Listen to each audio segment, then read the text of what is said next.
आज के इस बेहद ही रोमांचक विश्लेषण में हम एक अद्भुत पौराणिक फैंटेसी कथा की गहराइयों में गोता लगाने वाले हैं। ये कहानी है चंदा नाम की एक स्वर्गीय अप्सरा की। एक ऐसी अप्सरा जिसे एक शापित पत्थर के राक्षस से मानवता को बचाने के लिए अपना सब कुछ, जी हां, अपना सब कुछ दांव पर लगाना पड़ता है।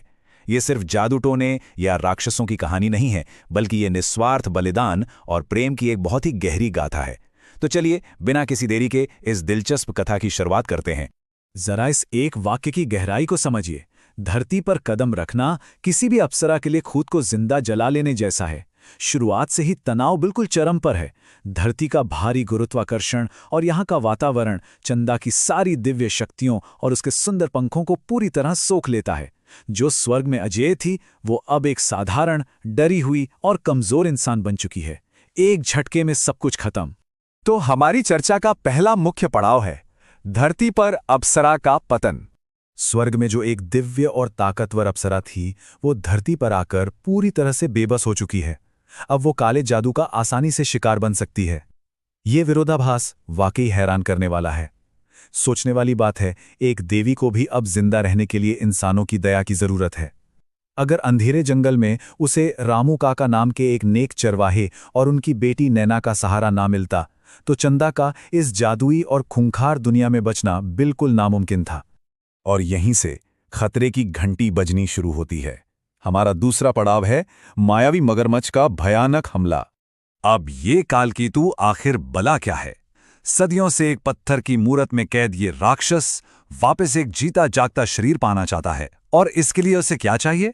एक अप्सरा का दिव्य नीला खून। बस इसी खून की प्यास में उसने अपने सबसे क्रूर तांत्रिक त्रिलोचन और आवाजें बदलने वाले एक खौफनाक मायावी मगरमच्छ को चंदा के पीछे छोड़ दिया है।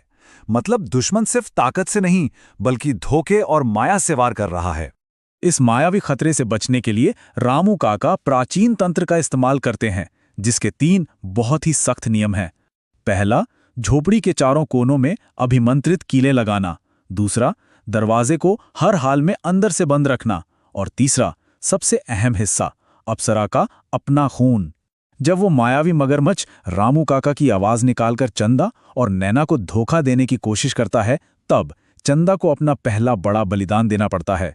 वो खुद को घायल करके अपना नीला खून उन कीलों पर छिड़कती है, जिससे झोपड़ी एक नीली रोशनी वाले अभेद्य किले में बदल जाती है। कहानी अब और भी ज्यादा खौफनाक हो जाती है। तीसरे हिस्से में आते हैं बोलती गुफाएं और भारी बलिदान।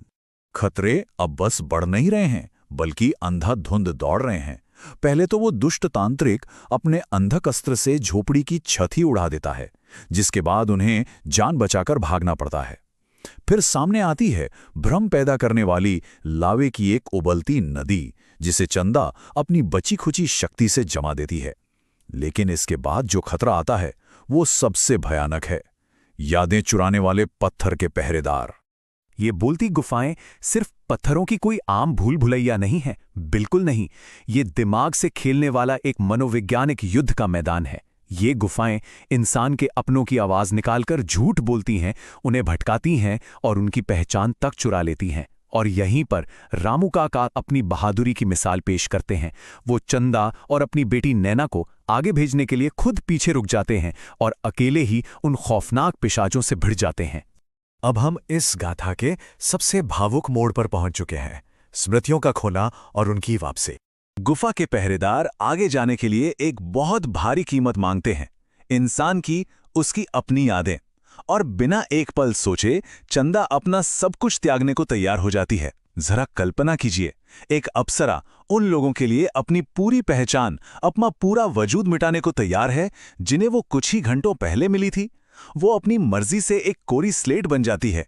यही निस्वार्थ प्रेम इस कहानी की असली आत्मा है। लेकिन अब यहां एक बहुत ही बड़ा और डरावना सवाल खड़ा होता है, जो चंदा अब खुद को ही नहीं पहचानती, जिसे याद ही नहीं कि वो एक शक्तिशाली अप्सरा है। क्या वो उस खूंखार मगरमच्छ और राक्षस कालकेतु का सामना कर पाएगी? तांत्रिक त्रिलोचन गुफा में आ चुका है और चंदा बिल्कुल असहाय है। कहानी का तनाव यहां अपने चरम पर है। और तभी एक गहरा चमत्कार होता है। जादू का एक बहुत ही पुराना उसूल यहां काम आता है, एक सच्चे दिल की पुकार और किसी अपने का खून। जब मगरमच्छ चंदा पर जानलेवा हमला करता है तो वो छोटी सी बच्ची नैना अपनी दीदी को बचाने के लिए बीच में आ जाती है। नैना बुरी तरह घायल हो जाती है और बस नैना का बहता हुआ खून और उसकी दिल से निकली चीख चंदा के अंदर सोई हुई उस अप्सरा को, उसकी भूली हुई यादों को झकझोर कर वापस जगा देती हैं। उसकी वो दिव्य नीली आंखें फिर से चमक उठती हैं। अब समय है इस महाकाव्य के सबसे बड़े टकराव का, स्वर्ग की तलवार से अंत। शक्तियां वापस आते ही चंदा ने जंजीरों को पिघलाकर रामू काका को तो बचा लिया है, लेकिन अब असली लड़ाई शुरू होती है। काल केतु की काली रूह आजाद हो चुकी है। ये सिर्फ दो जादुई शक्तियों का टकराव नहीं है। एक तरफ है काल केतु का अंधकार जो स्वार्थ, लालच और दूसरों के डर से ताकतवर होता है, और दूसरी तरफ है चंदा का जादू जो पूरी तरह से बलिदान और प्यार से बना है। चंदा अपनी मां को याद करती है और ब्रह्मांड की सबसे शक्तिशाली सुनहरी तलवार का आह्वान करती है। ओम नीलमणि प्रकाश पुंज प्रहार। इस गूंजते हुए मंत्र के साथ चंदा अपना आखिरी और सबसे निर्णायक वार करती है। वो सीधे कालकेतु की आत्मा के केंद्र पर वार करती है, उस काली धड़कन पर जो उसकी सबसे बड़ी कमजोरी है। एक कान फोड़ देने वाला धमाका होता है और एक भयंकर सुनहरी रोशनी उस पूरे घने अंधकार के चिथड़े उड़ा देती है। और अंततः हम अपने आखिरी पड़ाव पर आते हैं, चंदनपुर की नई अमर रक्षक। बुराई पूरी तरह से राख हो चुकी है। कालकेतु के उस खौफनाक आतंक का हमेशा के लिए अंत हो गया। चंदा को उसके खूबसूरत पंख वापस मिल गए हैं और स्वर्ग से बुलावा भी आ गया है। वो शारीरिक रूप से तो स्वर्ग लौट जाती है, लेकिन उसका दिल हमेशा के लिए उसी धरती और उन्हीं लोगों के पास रह जाता है। उस गांव का नाम चंदा के सम्मान में चंदनपुर रख दिया जाता है और चंदा हमेशा हमेशा के लिए बारिश की बूंदों के रूप में उनकी अमर रक्षक बन जाती है। ये अंत हमें एक बहुत गहरी सोच में छोड़ जाता है।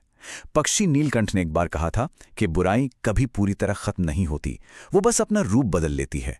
और शायद ये सच है, क्योंकि कहानी के अंत में दूर किसी पहाड़ के पार खुलती एक नई तिजोरी और एक खौफनाक लाल आंख का जागना किसी नए खतरे का इशारा कर रहा है। तो क्या चंदनपुर सच में सुरक्षित है या कोई नई बला उनका इंतजार कर रही है? ये सवाल और ये रोमांच यहीं बना रहता है। इस शानदार चर्चा में शामिल होने के लिए बहुत बहुत धन्यवाद। उम्मीद है ये विश्लेषण आपके लिए बेहद दिलचस्प रहा होगा।